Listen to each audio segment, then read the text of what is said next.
kulanti wacan wanaagsan daawadayaal ku soo dhawaada warka Bisla TV qodobada warka aad ku daawan doontaan waxa ugu waaweyn Shiinaha markab dagaal iyo ciidamo u soo diray biyaha Soomaaliya ee gacanka cadmeed gudoomiyihii saddexaad ee xisbiga wadani oo iscasilay Al-Shabaabna waxay sheegatay in ugu yaraan 15 askari oo Kenyan ku dileen weerar ka dhacay gobolka Lamu qodobadaas iyo kuwa kale u diyaar garooba bismillaahir rahmaanir rahiim assalaamu calaykum wa rahmatullaahi wa barakaatuh kulanti wacan oo wanaagsan daawadayaasha qiimaha iyo qadarinta naga mudan oo halkan waa channelka Bisla TV oo aad kala socon doontaan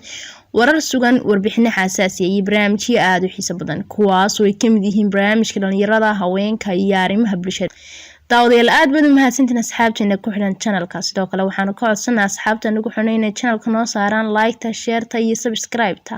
waxaad nagala socon kartaan bartaanu ku leenahay baraha bulshada sida Facebook, YouTube iyo Twitter ballanteenu markasta waa channelka Bisla TV taliyaha ciidamada lugta dalka Uganda General Musi iyo saraakiil kale oo ka tirsan ciidamada Uganda oo hogaaminaya ayaa maanta soo gaadhay magaalada Muqdisho waxayna si gooni ah kulamo kala qaateen madaxweyne Maxamed Cabdilaahi Farmaajo iyo ra'iisul wasaare Roble Uganda ayaa ka mid ah wadamada ciidamadoodu ku sugan yihiin dalka Soomaaliya gudoomiye ku-xigeenka saddexaad ee xisbiga mucaaradka ee wadani Kaysa Cali Geedi oo maanta warbaahinta kula hadlay magaalada Hargeysa ayaa ka dhawaajiyay inuu gabi ahaanba ka baxay xisbiga wadani xilkii xubinnimadii uu ka xisbigaasina uu iska casilay waxaanu ku sababeeyay in cadaalad darro gudaha xisbiga ka jirta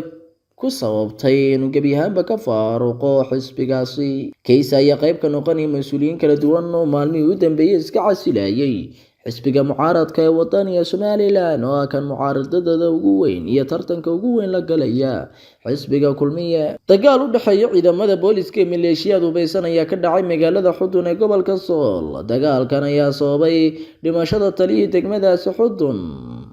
waxaana dable hubeysan ay weerar ku soo qaadeen ciidamada xilli ay ciidamadu isku dayayeen inay qabtaan dableydan oo wadatay gaari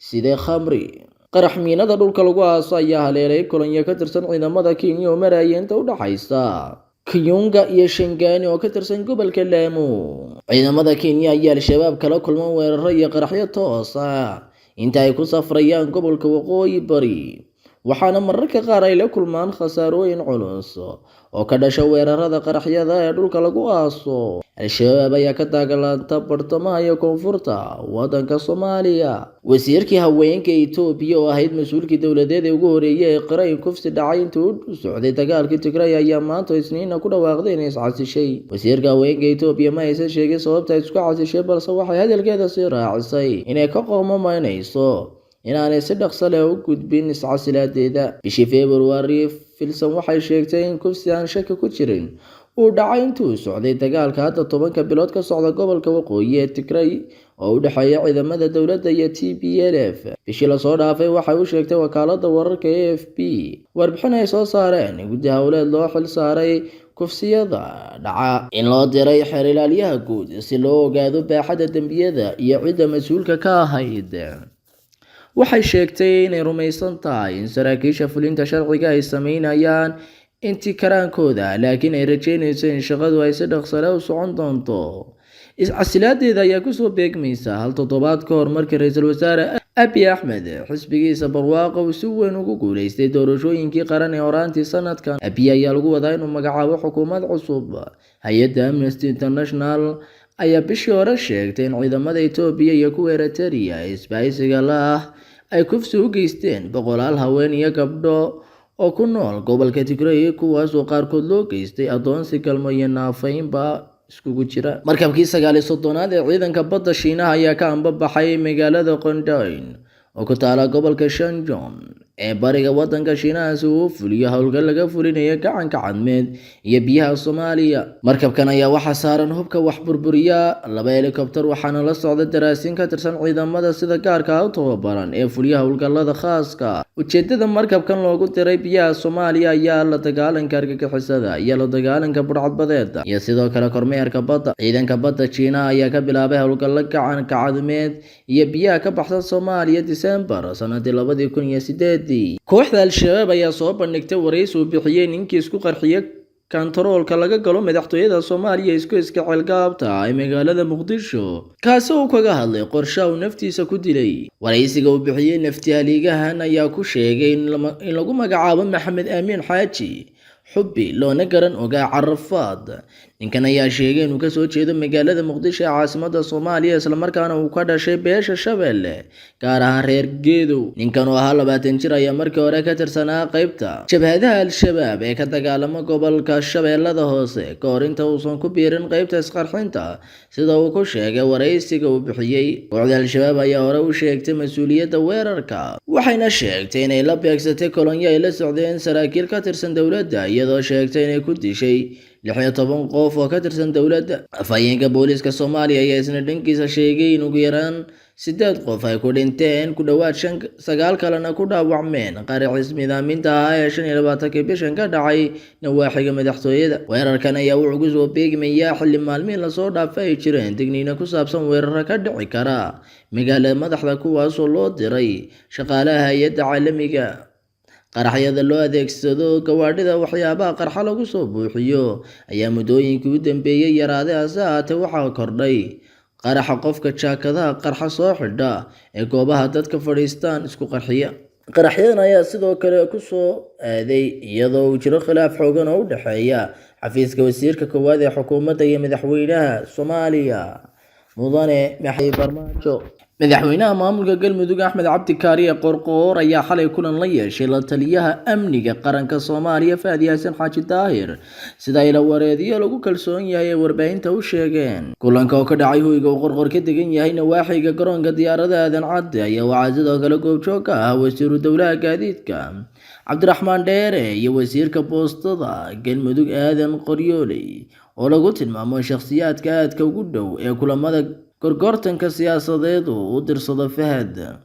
Sidaan xogta ku helnay Qorqoor iyo Faadi Xasan ayaa ka wada hadlay arrimaha weli taagan ee khilaafka ka dhaxeeya Farmaajo iyo Rooble ee weli xalka loo laayahay. Madaxweyne Qorqoor ayaa xilligan loo arkaa inuu yahay garabka ugu weyn ee fila Soomaaliya ay haysato tan iyo markii uu bilowday khilaafka Farmaajo iyo Rooble isagoo hore isugu dayay inuu Rooble ku shaqeeyo heshiis u daneynaya Farmaajo balse ku fashilmay. Waa markii labaad oo Faadi Xasan uu banaanka uga soo baxo madaxtooyada tan iyo markii uu dib ugu soo laabtay magaalada caasimadda Muqdisho toddobaadkii hore